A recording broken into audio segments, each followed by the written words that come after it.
Unlimited food and drink, relaxing spaces, sleeping areas, showers, and sometimes even gyms.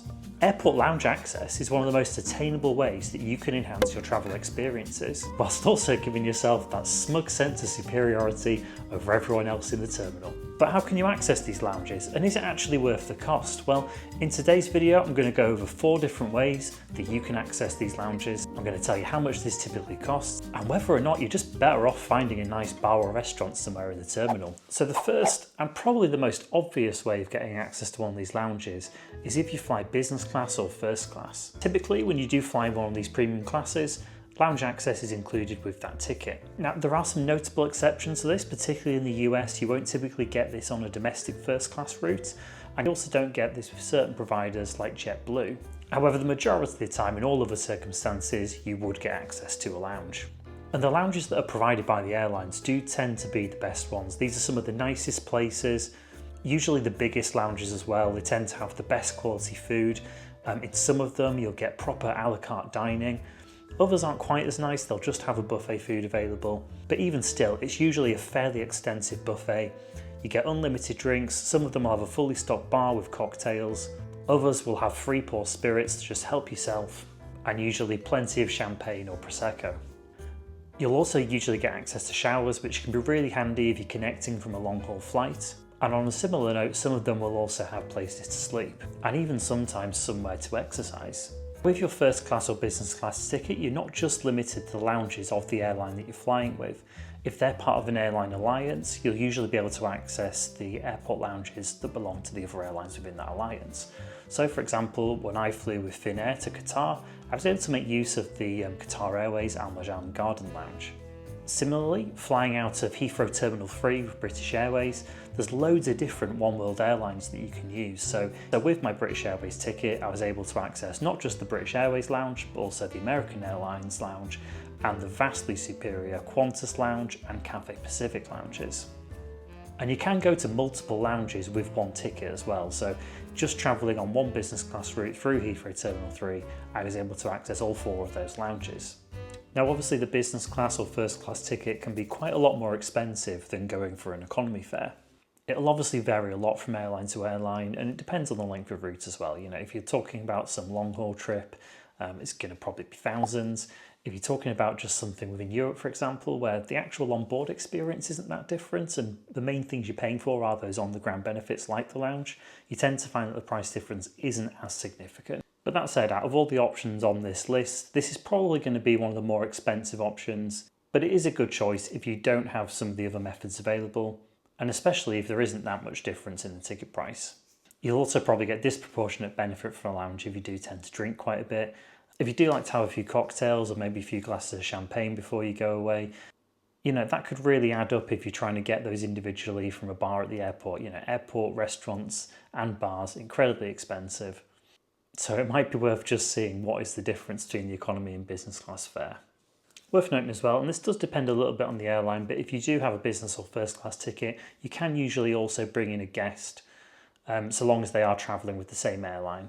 The second main way that you can enter lounges is through airline status. For the last couple of years, this has been the way that I've most commonly entered lounges.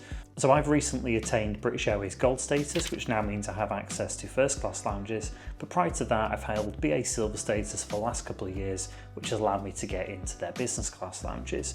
And that's regardless of what fare I'm travelling on, so anytime I fly economy, I'm still able to get into those lounges. And once I'd got that silver status with British Airways, the rules for entry into the lounges are very similar to if you have that business class ticket. So I'm allowed to bring in a guest if they're travelling with British Airways as well. I'm able to get into other One World lounges, and I can go into multiple lounges on one trip. Now, if you're new to the world of airline status, this might seem a little bit out of reach. However, it can be attained a lot easier than you might expect. To explain how it works with British Airways, ultimately every flight that I take that I paid for with cash, I'll earn what they call tier points towards status. With BA, it takes 600 tier points before you get access to these lounges. And there's a few things you can do to increase the number of tier points that you earn. Obviously, flying in more premium cabins will earn you more points, so if you're ever flying in business class, premium economy, that will earn more points. So obviously that is a little more pricey to attain, but if you do travel somewhat frequently, or if you keep an eye out for affordable business class or premium economy fares, you can get that a lot sooner than you might think. You also earn the points per flight, so anytime you have a connecting flight, you can end up doubling the points you earn. So I'm based in Newcastle, so any flight I do with British Airways, I have to first fly from Newcastle down to Heathrow before I then transfer on to another flight. So let's say I'm flying to somewhere in Europe, I might get 40 tier points to the flight down to London, another 40 points to fly to somewhere out in Europe, and then I'll get another 40 plus 40 on the way back. So just one trip to Europe in business class could be 160 points. And additionally, BA have had a promo going on for the last few years with British Airways holidays. If you book flights plus a hotel with BA and you stay in the hotel for 5 or more days, you'll earn double tier points. So again, for myself, if I was to do a holiday with British Airways holidays in business class going from Newcastle to somewhere, let's say maybe Eastern Europe, where the tier points are higher, I can actually get as many as 480 tier points for just one trip.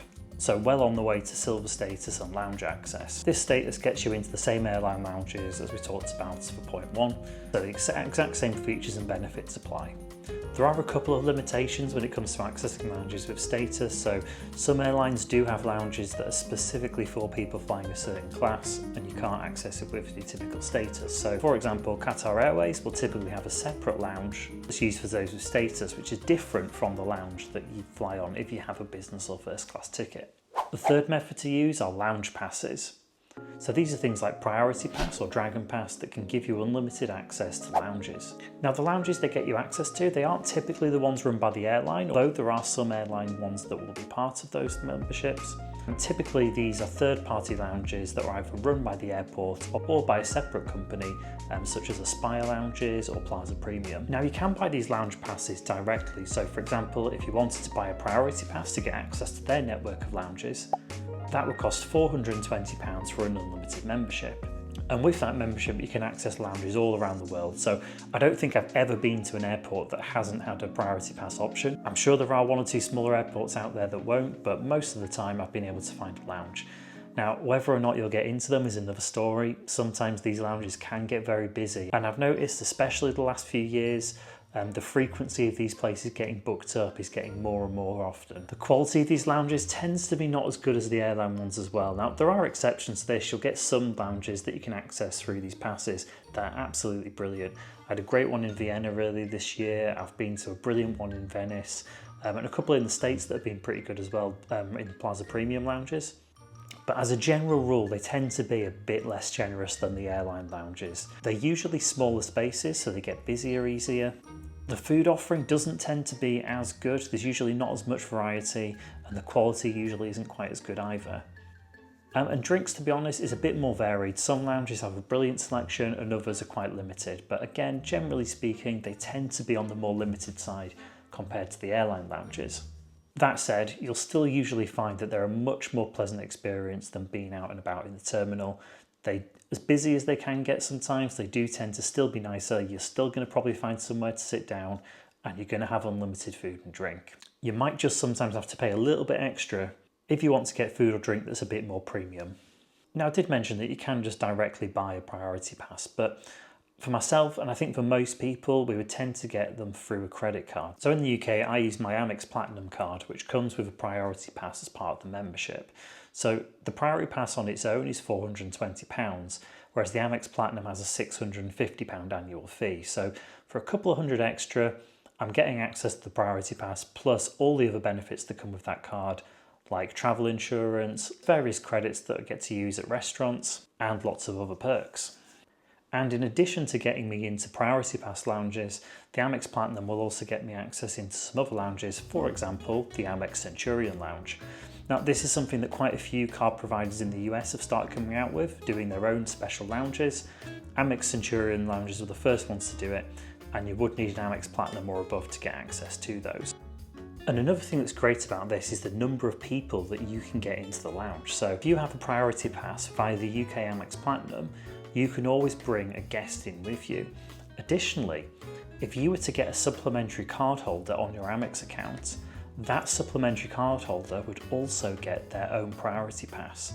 And that means that that person can then also bring in a guest. So if you are a family of 4, you would just need one person to have the AMEX Platinum, add a supplementary card holder, and you'll then all be able to get access to these lounges for no extra charge. I think generally this method of entering the lounges is well worth it if you do travel fairly regularly. And I don't mean all the time, if you're just doing a few trips a year, you can soon get good value for these trips. Nowadays airport prices can be pretty extortionate, and if you want to get food, if you want to get drinks, and it will depend on your time of travel, but if you do want to be eating or drinking anything at the airport, then having these lounge access can be a good saving. And I think again, particularly if you are going to have a few drinks or if you want to eat a lot, you can really get your money's worth very quickly.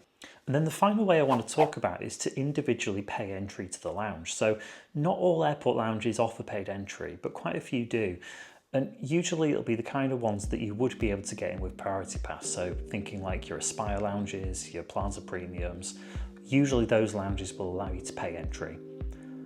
The advantage of this is if you don't travel regularly, but you just want to have that lounge experience, you can just pay a one-off fee and get in that lounge. The big disadvantages of this though is that it can be really expensive for a single entry. Even a lot of these really unimpressive third-party lounges, so the likes of your Aspires, they can often cost you £45 plus. And with those, you have to pay per person as well. So every single person in your group is paying that, whereas through the other methods, you can always bring in a guest. Now again, if you eat a lot and drink a lot, it could be worthwhile. But I think because those lounges tend not to be the best quality, it's probably less likely to be a worthwhile thing to do.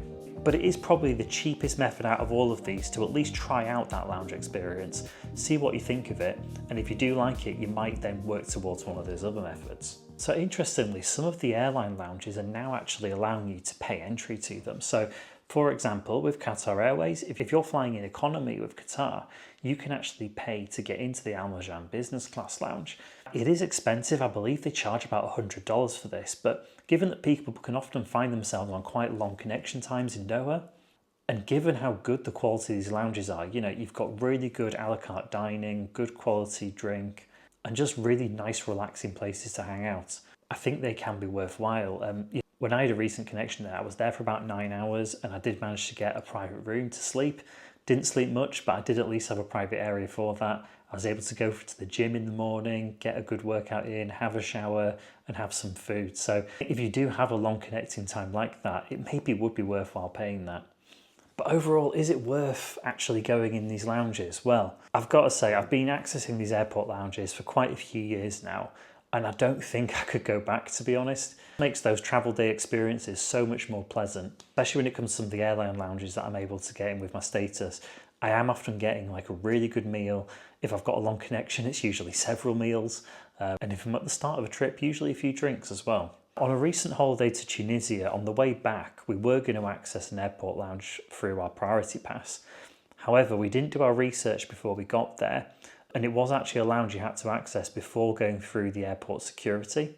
The reason for that is they did have their own kind of private immigration and security lane within the lounge. Now we completely missed that. We just went through the normal security through immigration because there was no queue. It felt like it was an absolute breeze. We then went to look at where the lounge was and realised our mistake. And there was no way to get back to the lounge having already gone through. And this is where I'm going to seem really stuck up. It was actually a really rubbish experience not having that lounge for once. It's something that we hadn't done for absolutely ages. And just been sitting around in the terminal with nothing to do, just sat on these uncomfortable chairs. We did go to a cafe to get a coffee and a bite to eat. It cost us a ridiculous amount of money for some really poor quality coffee and sandwich. Okay, I'm saying really poor quality, it wasn't that bad, but it was absolutely nothing special and definitely worth nothing near what we paid for it. And we fly through Heathrow quite a lot, and all the terminals there are absolutely packed out. If you go through Terminal 3, Terminal 5, there's just people everywhere. It's so busy. And granted, the lounges there can be busy as well, but it's still a much more pleasant experience than just being out and about in the terminal. So yeah, absolutely worth it for me. But then again, I do travel quite regularly. If you are doing 1 or 2 trips a year, is it worthwhile? I think depending on how you access it, it can be. It's probably not worth going after airline status if you're traveling frequently. And it's probably not worth having something like a Priority Pass either. But if you are traveling with a big family, I think that could be worthwhile having the Priority Pass just for the number of people you could potentially get into that lounge. Or if you can find a lounge that doesn't cost that much to go in, Or if your business class upgrade isn't that expensive, it might be worth paying that as a one-off just to get that experience and try it out. If you want to learn a bit more about that AMEX Platinum card to see if that might be a good option for you, watch this video next. Or if you want to learn how you can get British Airways or One World status faster, watch this one.